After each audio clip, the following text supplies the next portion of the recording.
Welcome to Parliament House. We will shortly cross to the House of Representatives for the Leader of the Opposition's reply to the federal budget.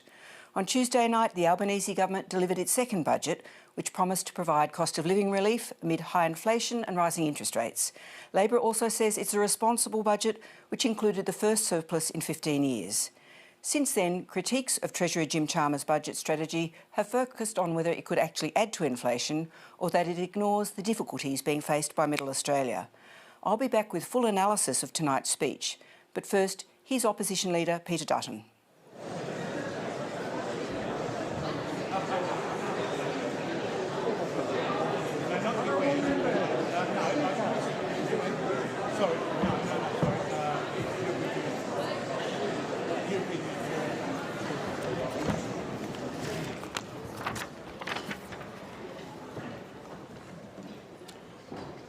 And I give the call to the Honourable, the Leader of the Opposition. Well, thank you very much, Mr Speaker. On Tuesday night, the Treasurer spoke for 30 minutes about our country's future. Australians listened intently in the hope that the promised cost of living relief would be delivered. It wasn't, and millions of Australians have every right to be disappointed with this government. Now, I've had around 2 decades' experience in this parliament and I've seen a lot of budgets. Sometimes the most important thing about a budget speech is not what the Treasurer says, it's what he doesn't say and tries to keep hidden in the budget papers. So here are 5 things the Treasurer failed to mention which are important to all Australians.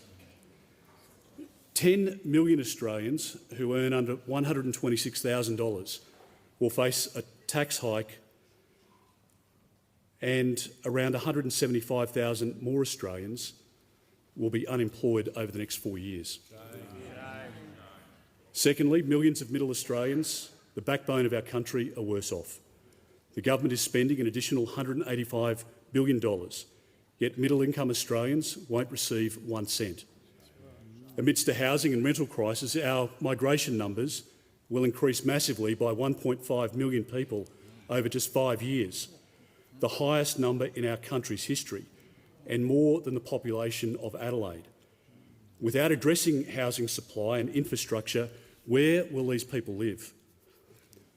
Fourthly, your power bills are still going up by more than $500. Finally, as a result of the government's policies, inflation will only stay higher for longer, continuing to grind down real incomes of households. Just as Labor withholds the truth, it also breaks its promises. In fact, in the last 12 months, this government's broken 12 promises to the Australian people. Above all, it promised Australians would be better off. The Prime Minister himself promised cheaper mortgages. He promised no changes to your super. The Prime Minister promised that your taxes wouldn't increase, but that your real wages would. The government also promised a nurse in aged care homes 24/7. And it promised a $275 cut to your power bill on 97 occasions. Now, Labor will say anything to get into power, and once in government, they just don't follow through. Tonight, the Coalition remains focused on strengthening the economy, making sure that our hard-working middle-class Australians can get ahead and do not become Labor's working poor, and keeping Australia safe and secure. Good economic management and managing budgets is important to the Coalition and to your family, not as an end in itself, but because it can pay for outcomes that help people. We want to help those in need. We want to give people choices in their own lives. We believe in lower taxes to allow Australians who work hard to keep more of their own money. The government's budget is no different to the budget of your family or small business, and I hate seeing families hurting under Labor's mismanagement. Families working hard but barely keeping their heads above water. It's not dissimilar to when I was growing up and Labor was in power at that time. My dad was a bricklayer and Mum a daycare mum. They worked incredibly hard. I'm the eldest of 5 kids and we didn't have much money. But I remember the difficult conversations around our dinner table as we pored over the family budget, trying to find ways to pay the next bills and cut back on expenses. Literally every dollar mattered. Today, millions of Australians in their homes and businesses are having similar conversations. The only money the government earns is from taxes paid by you, and that money needs to be spent wisely. Now, the government's benefited from the last 9 years of coalition strong economic management. Yeah. The books they inherited had the lowest unemployment rate in almost 50 years. Yeah. We created almost 2 million jobs over 9 years. Yeah. And we bequeathed interest rates at historic lows. Yeah. Now, of course, Labor has also benefited from company tax receipts and the revenue generated from soaring coal, gas and other mining commodities.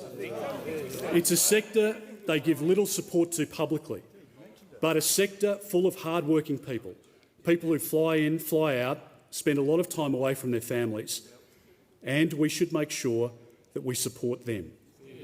Now, given the revenues from mining and tax receipts in this budget, there should be a surplus next year as well. But as we move further away from coalition years, this budget projects that the economic numbers increasingly deteriorate. There's more spending than the government earns, and that's exactly what always gets Labor governments into trouble. We don't need 10,000 more public servants in Canberra on top of the already 181,000 public servants. It's taken the government less than 12 months. We don't need Labor's truckie tax because transport companies will just pass that cost on to you as a consumer by way of higher prices. And we don't need inflationary spending. But we do need more spending in aged care, and we support the budget measures in aged care, which build on the $30 billion that we invested when we were in government. Australians who have worked hard, raised a family and paid taxes deserve a dignified and respectful life as they age. The aged care system has been under strain for decades, and we support the additional investment. It's incredibly important given the increasing need to take care of elderly Australians, particularly those diagnosed now earlier in life with dementia. Like many Australians, we all know family, friends and family members who have been ravaged by that terrible disease. Now, aged care funding is not a magic pudding. A respectful, dignified, world-class aged care system is only funded by residents or taxpayers. I want to work with the government to ensure that our aged care system remains sustainable. Mr Speaker, I'm a person of my word, and as I stated in my last budget and reply, we support sustainable funding in the NDIS. This budget shows the government reducing NDIS spending growth, and I call on the government to outline how this will be achieved. NDIS participants and their families deserve to know. We live in the best country in the world, but at the moment millions of Australians are hurting and have been forgotten by this government. They're feeling the pain of the cost of living crisis, as well as the government's energy policy crisis, which is just driving electricity and gas bills higher and higher day by day. In this budget, despite the government's energy policies, your electricity bill, as I say, is still going up by more than $500. Yet you were promised on 97 occasions by the Prime Minister of this country that that bill would go down by $275 per year. Now, I'd love to see a copy of anyone's power bill that's gone down by $275 since Mr Albanese made that promise. Moreover, Labor promised that the average household's power bill would be around $1,200 in 2024-25, but forecasts in the budget say that it will be in excess of $2,000 per annum. Australians thought that there was help on the way in this budget, but with a family with children and a mortgage, they are $25,000 worse off under this Labor government. Very few Australians can say that they are better off today than they were 12 months ago when Labor was elected. As I said in my budget and reply speech last year, we will support good policy and stand against bad policy. In the October budget, we supported several of the government's measures. We've also provided bipartisan support on the AUKUS security deal, and we've supported almost 70 pieces of legislation since Labor formed government. In this budget, we also support several measures, increasing bulk billing incentives, expanding the parenting payment, and the additional investment in women's safety and implementation of the National Plan to End Violence Against Women and Children, which builds on the $3.5 billion the Coalition invested in women's safety initiatives. Mr Speaker, Australians give new governments the benefit of the doubt. But think of how hard Labor has made things after just 1 year. Australians around our country are grappling with mounting costs. Your mortgage repayments, gas and electricity bills, Supermarket and petrol station receipts and insurance premiums are the evidence. The number of businesses which have gone into insolvency has almost doubled in a year. And the problem is Labor's inflation. At 7%, it's well and truly above the 2 to 3% target range. International factors feed into inflation, like the war in Ukraine, but the main ingredient is the domestic factors. If domestic inflation wasn't a factor, Australia's inflation would be comparable across like economies, but it's not. At 6.6%, Australia's core inflation, the best measure of inflation, is higher than every G7 nation. Now, the government's taken decisions, and they've avoided others, which has made inflation higher than it needs to be. And it often happens when Labor is in power because they simply can't manage money. Labor recklessly spends, they carelessly cut, and they inadequately save. When you hear the government constantly blaming Putin's invasion for inflation, they're being deceptive. Australia's inflation woes are of Labor's own making. Inflation is coming from Canberra. And Labor's big spending budget will only fuel inflation and make life harder for millions of Australians. As soon as they were released from the budget lockup, economist after economist stepped up to the microphone. They warned that Australians were facing, under this big spending budget, a Reserve Bank that had an even harder job. Speaking on the Reserve Bank lifting interest rates, respected economist Chris Richardson said, "I'd thought that the Reserve Bank was done and dusted, but this has notably raised the chance that they will do another swing of the baseball bat." Now, government spending will increase by a staggering $185 billion over 5 years compared to our last budget. The Treasurer's cost of living relief, though, is only temporary. That temporary relief is targeted at Australians on welfare, but at the expense of the many, including Labor's working poor. It's a band-aid now, but much more pain later. And the government's spending is only going to fuel the nation's inflation. This budget is a missed opportunity at economic structural reform and building a stronger economy. Mr Speaker, the Albanese government's Big Australia approach was never mentioned before the election, but it will make the cost of living crisis and inflation worse. Now, we all support a well-planned migration program, and that is the history of the coalition governments. But over 5 years, net overseas migration will see our population increase by 1.5 million people. It's the biggest migration surge in our country's history, and it's occurring at exactly the same time as a housing and rental crisis. Australians are struggling to rent or purchase a property now. The National Housing Finance and Investment Corporation estimates that 138,000 homes will be built in Australia in 2024, falling well short of current demand. And the government's now proposing to bring in almost 6,000 people per week, which will make a very bad situation even worse. Cities, towns and suburbs are already choked with congestion. Yet in this budget, as it did in the last, the government's cutting infrastructure that's already been announced. And it'll take the axe to the Coalition's $120 billion infrastructure pipeline, which was designed to bust congestion. A coalition government will sensibly manage migration, as we've done in the past, in conjunction with proper infrastructure planning. Tonight, I affirm our policy commitment to allow Australians to use their super to buy their first home. Yeah. A policy which will particularly support young people and separated women later in life.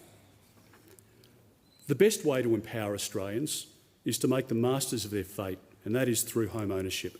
Yeah. And the Coalition is absolutely committed to that principle. Only a coalition can reduce power prices because we have that track record. Under the last 2 years of the coalition government, electricity prices went down by 8% for households. That's a drop of $128 a year. In those 2 years, power costs also went down by 10% for small businesses. Minister Bowen, as we know, was the worst performer in multiple portfolios during the Rudd and Gillard government. As Energy Minister today, his policies are driving your electricity and your gas prices higher and higher. On the 1st of July, power prices are set to rise by up to 33% for almost 250,000 small businesses and 1.6 million households. If you think you're paying a lot now, you are only going to pay more under Labor. And they clearly have us on the wrong energy path. Australians deserve a much more honest, more sensible and frankly less emotional discussion on energy, because energy is crucial to our national success and security. 3 weeks ago, I visited Safcol in South Australia. Tonight in the gallery is the CEO of Safcol, Mr Andrew Mitchell. It's an amazing business, founded in 1945. Today, they're one of the biggest manufacturers of baby food in our country. They also produce packaged food like soups and stocks and sauces, which stock our supermarket shelves. Safcol purchases literally millions and millions of dollars of produce from farmers in South Australia and across the country every year. We want businesses like Safcol to grow, to employ more Australians and to export to the world. But in January, Safcol's electricity bill went up by 120%. It more than doubled. With inflation driving up their costs, our food prices then go up. And as you know, that's exactly what's happening when you turn up at the supermarket now. Now, if companies shut up shop on our shores and go elsewhere because of Labor's energy crisis, we lose the jobs. We lose the economic benefit to our nation. We lose industries. And there's no benefit to the environment because those emissions, greater emissions, are just emitted in another part of the world.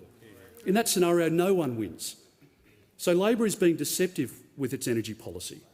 The scientific reality is that we must firm up the energy grid when renewable energy is unreliable. The latest battery technology installed in Adelaide at a cost of $180 million lasts for 1 hour. So whether you've got 50 or 75 or 100% renewable energy in the system, you still have the fixed cost of firming. To distribute renewable energy, more than $100 billion will need to be spent on 28,000 kilometres of transmission lines. Remember how successful the Labor Party was at pink bats, at school halls, and at the other programs that they just never completed. The poles and wires will run through farming land, through national parks and suburbs.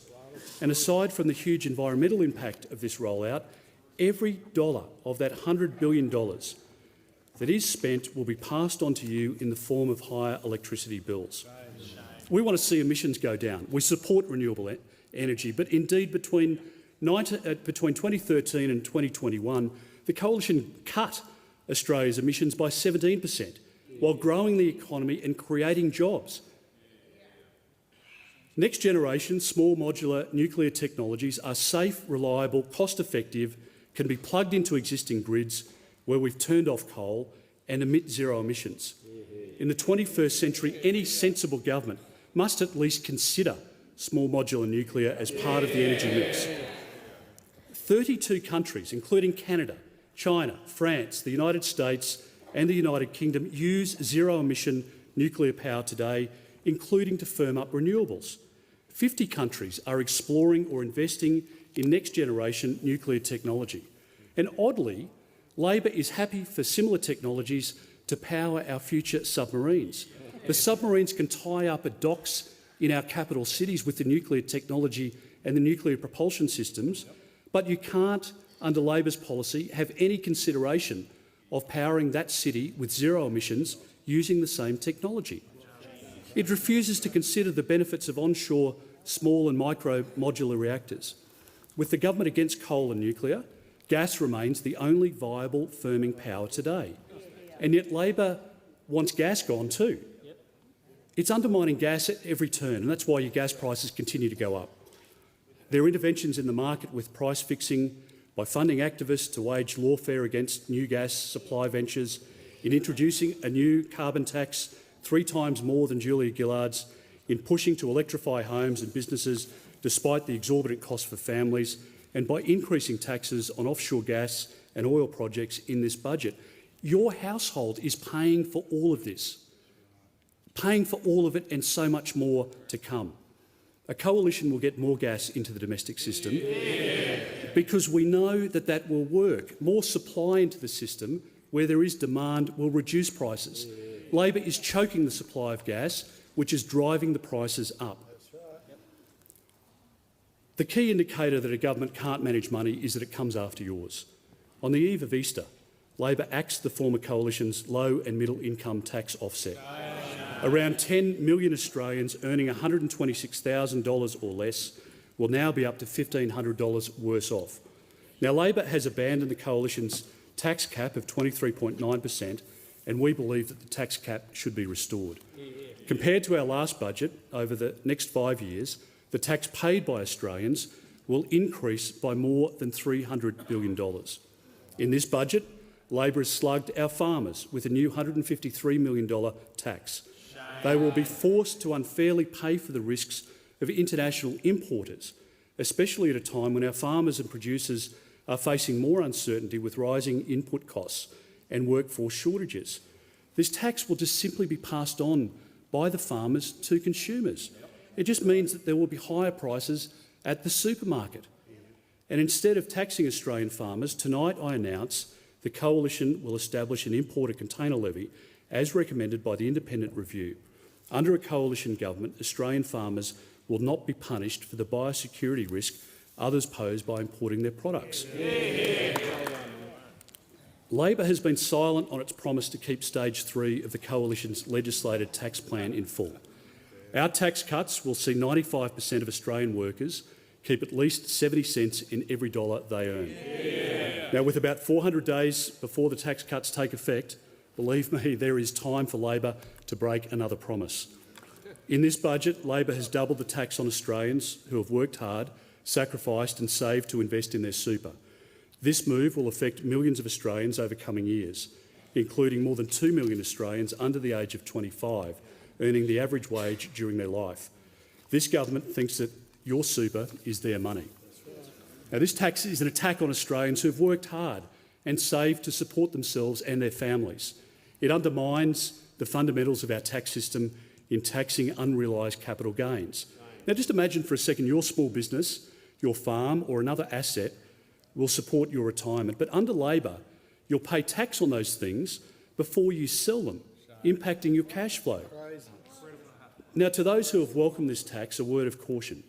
Being spared by the Labor tax shark today doesn't mean you won't be on its menu tomorrow.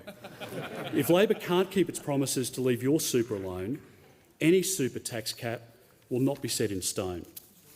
And we know that taxation is the killer of aspiration. The working individual supports themselves, their family, their community, fellow Australians and our great country. People should be rewarded for their hard work by keeping more of what they earn so they don't become the new working poor. The more you keep from what you earn, the less you're dependent on the state. And the more freedom and choice you have to realise your aspirations. And it might be studying, it might be travelling, it might be educating your children or your grandchildren, it might be starting a business, it might be owning a home or renting comfortably. Your money is your money, not the government's. And under a Coalition government I lead, your taxes will always be lower. Good government prioritises the health of all Australians. As Health Minister, I increased GP training places by 25% to improve access to the family doctor, and I established the $20 billion Medical Research Future Fund. To date, 903 research projects have been funded into Alzheimer's and many other diseases. During the Coalition's 9 years in government, we listed more than 2,900 new and amended medicines worth $16.5 billion on the Pharmaceutical Benefits Scheme. We support the government's decision in this budget to fund new medicines and general practice. But there are many areas, two in particular, which Labor are not prioritising. The first is mental health. The Coalition increased the number of Medicare subsidised psychological sessions from 10 to 20. Labor dropped it back to 10 sessions for no reason. We will restore the 20 sessions and subsidise them on a permanent basis because that's what people need to get better. I want an Australia where we support Australians who are unwell, not an Australia where we leave those people behind. And this is crucial in the area of mental health, but secondly, in the area of women's health. The Coalition has a proud record in committing funding for endometriosis, stillbirths, breast cancer and ovarian cancer. Tonight I confirm our commitment of investing $4 million to Ovarian Cancer Australia after they've been forgotten, not just in October's budget, but in this budget as well. In addition, I announce the Coalition government will allocate $5 million to review women-specific health items on the Medicare benefits schedule and the corresponding treatments on the PBS. The review will identify what best practice women-specific medical services are not listed. and ensure clinically effective services and treatments are affordable and accessible for conditions such as endometriosis and polycystic ovary syndrome. It's about determining where additional funding is required to better support women's health and well-being.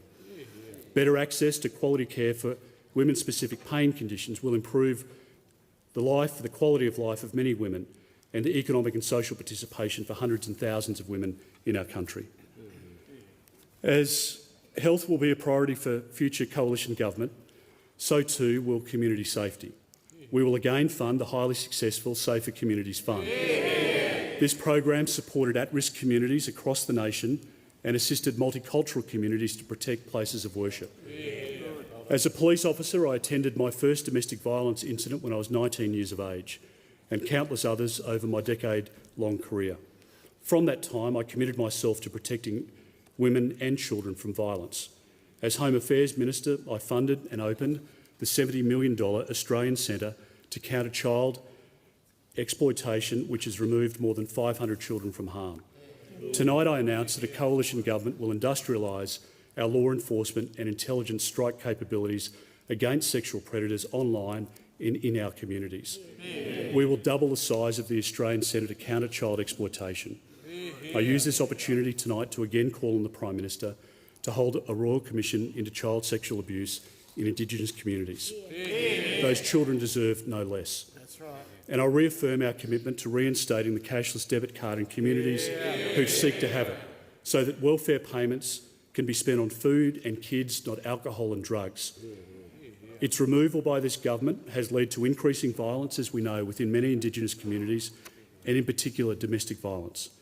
The coalition government will impose more onerous obligations on big digital companies to stop scams and financial fraud, particularly to protect elderly Australians who deserve dignity and respect and who are most vulnerable.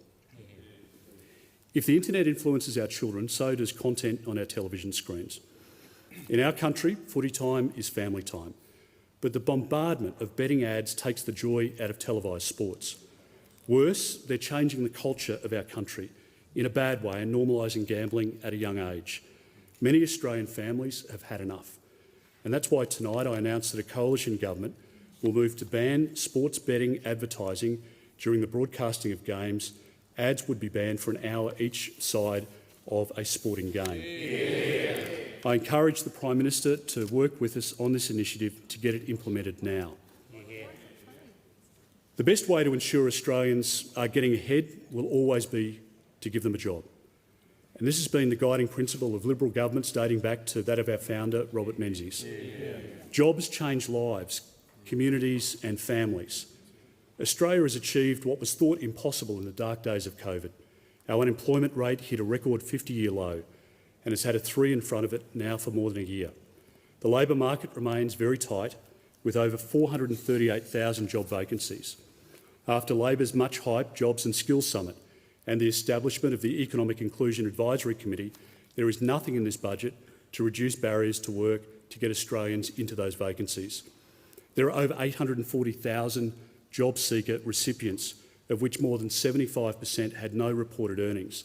That is no part-time work, which is why the Coalition would have thought, before increasing the base rate in this tight labour market, where we have 438,000 job vacancies, the government could instead have increased how much people can earn before their welfare payment is impacted. Increasing how much people can earn before their benefits are reduced incentivises JobKeepers to take up opportunities, and it improves productivity. It supports many small and medium-sized businesses across the country who are crying out for workers and have been left stranded by this government. If Labor had made this change, a job seeker picking up some extra shifts, about 10 hours a fortnight, taking home about $300 a fortnight, could still have retained the full job seeker allowance. And this is not dissimilar to the age pension and veterans work bonus increase that I announced last year, which, to the credit of the government, they adopted at least in part. And we hope that the government will take up this measure as well. We'll support expanding eligibility for assistance for single parents, which Labor cut. In recognition of the workforce barriers single parents and over 55-year-olds can face, we'll support the government's assistance for these people. We'll also support the increase to rental assistance that is directly linked to rent paid. As acknowledged by both the government and our defence and intelligence experts, even by the Defence Minister in question time today, we're living in the most precarious period since the Second World War. Yet the government hasn't committed any new money to defence in this budget. Instead, again, under the cover of a public holiday, this time Anzac Day, Labor chose to make cuts to our Australian Army.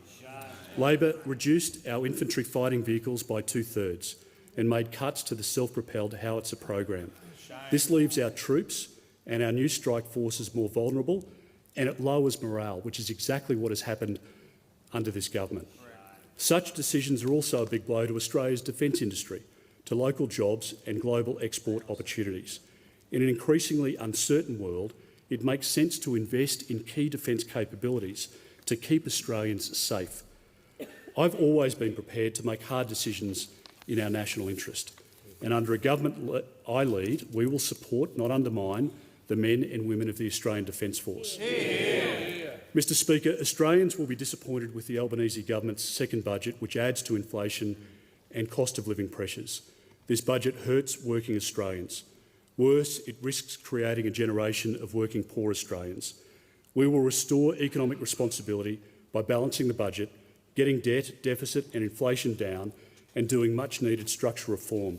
We will lower taxes, we'll bring back smaller government which stops interfering in your life and telling you how to live it.